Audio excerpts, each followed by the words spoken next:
Je suis entré ici sans me faire annoncer, à la faveur d'un désordre qui ne présage rien de bon. Ah, oui. Ai-je le plaisir de parler à Monsieur Topaz? Oui, oui, monsieur, oui, c'est moi, oui.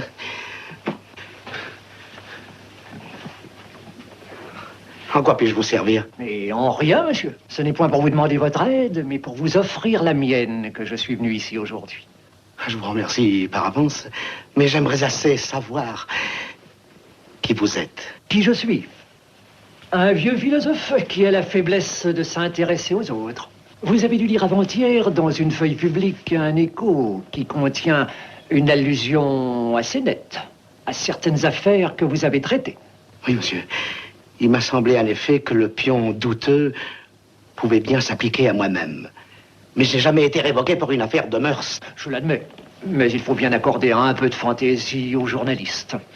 Il n'en est pas moins vrai que vous avez fourni à la ville des balayeuses dites système Topaz.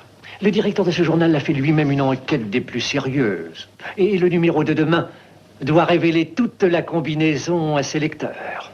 C'est ce numéro que je vous apporte. Merci. Un scandale à l'hôtel de ville. 4 colonnes de preuves irréfutables, 500 000 exemplaires dans les rues demain matin. Avec ma photographie.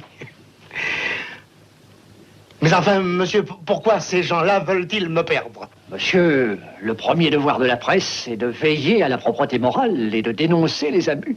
Je dirais même que c'est sa seule raison d'être. Enfin, vous voilà prévenu.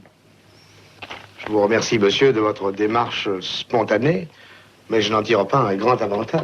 Vous n'avez rien d'autre à me dire? Non, monsieur, non. Que dire? Je connais bien Vernickel, le directeur. Ne me chargerez-vous point d'une commission pour lui? Dites-lui qu'il a raison et qu'il fait son devoir. Monsieur, vous n'allez pas attendre que le scandale éclate. Mais réfléchissez, monsieur. L'honneur est ce que nous avons de plus précieux, et il vaut tous les sacrifices. Vernickel n'est pas une brute. Certains gestes pourraient le toucher. Alors, monsieur, vous devinez ce qu'il vous reste à faire.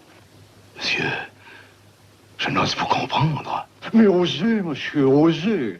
Et si je fais ce geste, le numéro ne paraîtra pas? Je vous donne ma parole d'honneur que c'est un enterrement de première classe. De première classe? Alors, un peu de bonne volonté. Exécutez-vous. Tout de suite? Ma foi, le plus tôt sera le mieux. Quoi, devant vous?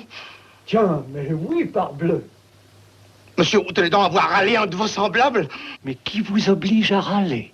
C'est ce que je leur dis toujours. Pourquoi râler, puisque vous finirez par y passer comme les autres? Mais non, ils râlent toujours. On dirait que ça les soulage. Mais savez-vous bien, monsieur, que ce sang-froid nous fait pas honneur? Oui, j'ai commis une faute grave, je le reconnais, je l'avoue. Oui, j'ai mérité un châtiment. Mais cependant, monsieur...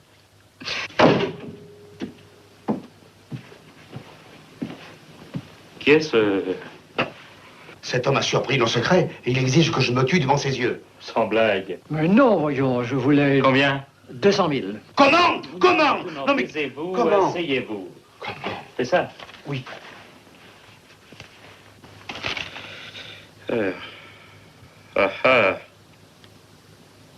Bon. Est-ce que Vernickel sait que je suis dans le coup? Oui, mais il m'avait dit de m'adresser à Monsieur Topaz. Eh, pas bête.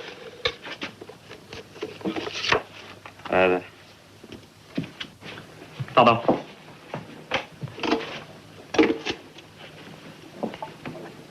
Alors, mademoiselle, donnez-moi Monsieur Vernickel à la conscience publique. Merci. Dites-moi, vénérable vieillard, c'est pas la première fois que vous faites du chantage? Oh, monsieur, ai-je l'air d'un débutant?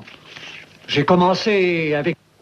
Ah, ça, c'était du beau travail. Ah oui, pensez donc.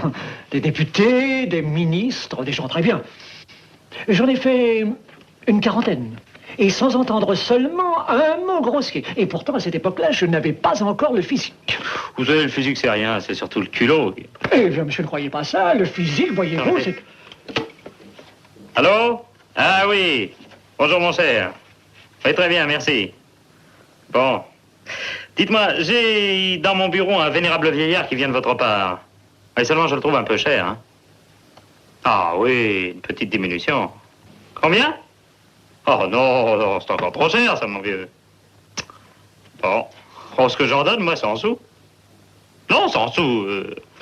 5 francs, quoi. Oh, vers lesquels, c'est pas gentil de menacer un vieil ami comme moi. Bon. Attendez une petite seconde. Est-ce que vous connaissez cette histoire? Un apprenti imprimeur s'enfuit de Melun en novembre 1911 en emportant la caisse de son patron. Il est condamné le 2 janvier 1912 par le tribunal correctionnel de Melun à 13 mois de prison. Curieux, hein? Oui, bien entendu, un simple malentendu. Ouais. Eh oui, une vieille amitié comme la nôtre. Bon. Et votre petit Victor va bien? Et c'est à cet âge-là qu'ils sont le plus intéressants. Ouais. Entendu. Au revoir, mon cher, et à bientôt. C'est réglé. Et fort bien réglé, monsieur. Mes compliments. Je n'ai plus qu'à me retirer. Ah, ça fait aucun doute. Monsieur. Permettez, un mot seulement. Vous me feriez grand plaisir de sortir à reculons. Pourquoi? Parce que si vous êtes de dos, je ne pourrais pas m'empêcher de vous poter le derrière. Ah, fort bien. Fort bien.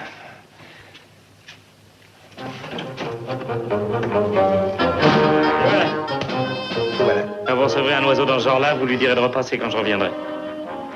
À l'heure, ne sortez pas. À tout à l'heure.